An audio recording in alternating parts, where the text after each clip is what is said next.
وہ افغانستان کمیونسٹ جن کی آپسی لڑائی نے افغانستان کو قبرستان بنا دیا۔ 1973 میں محمد داؤد خان نے بادشاہ ظاہر شاہ کو معزول کر کے جمہوریہ قائم کی، مگر 1978 کی سور انقلاب میں people's democratic party of Afghanistan یعنی PDPA نے داؤد خان، ان کے خاندان اور ساتھیوں کو قتل کر کے اقتدار ہتھیا لیا۔ یہ انقلاب خلق اور پرچم دھڑوں کی مشترکہ کاوش تھا، لیکن جلد ہی خلق رہنما نور محمد تراقی صدر اور حفیظ اللہ امین وزیر اعظم بنے، اور انہوں نے زمینی اصلاحات، سیکولر قوانین اور خواتین کی تعلیم جیسے ریڈیکل اقدامات شروع کیے جو دیہی علاقوں میں بغاوت کا سبب بنے۔ تراقی دور میں ہزاروں مشتبہ مخالفین کو پل چرخی جیل میں قید، تشدد اور قتل کیا گیا، جہاں ایک اندازے کے مطابق 1978-1979 میں 27,000 سے زیادہ لوگ مارے گئے، جن میں مذہبی رہنما، دانشور اور عام شہری شامل تھے۔ خلق دھڑے نے پرچم ارکان کو بھی صاف کیا، ہزاروں کو گرفتار یا قتل کر دیا۔ ستمبر 1979 میں امین نے تراقی کو قتل کر کے اقتدار سنبھالا، مگر ان کی جارحانہ پالیسیوں نے ملک کو افراتفری میں ڈال دیا۔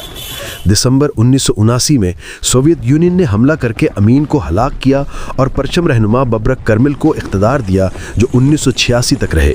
سوویت دور میں مجاہدین کے خلاف کارروائیاں شدت اختیار کر گئیں، بمباری، قتل عام اور جبری نقل مکانی سے لاکھوں ہلاک ہوئے۔ نجیب اللہ میں 1986 میں کرمل کی جگہ لی، مگر 1992 تک جاری رہنے والے اس دور میں اجتماعی قبریں بھری گئیں۔ 2001 میں طالبان کے خاتمے کے بعد یہ قبریں منظر عام پر آئیں۔ 2002 میں داؤد خان کی باقیات ملی۔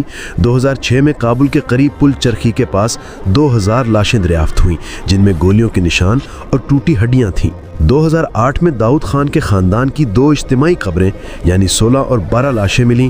2013 میں 5000 مقتولین کی فہرست جاری ہوئی، جس پر قومی سوگ منایا گیا۔ 2015 میں بگرام ایئر فیلڈ پر سوویت دور کی قبریں ملیں، اور 2024 میں خوست میں 100 لاشیں برآمد ہوئیں جو سوویت حمایت یافتہ دور کی تھیں۔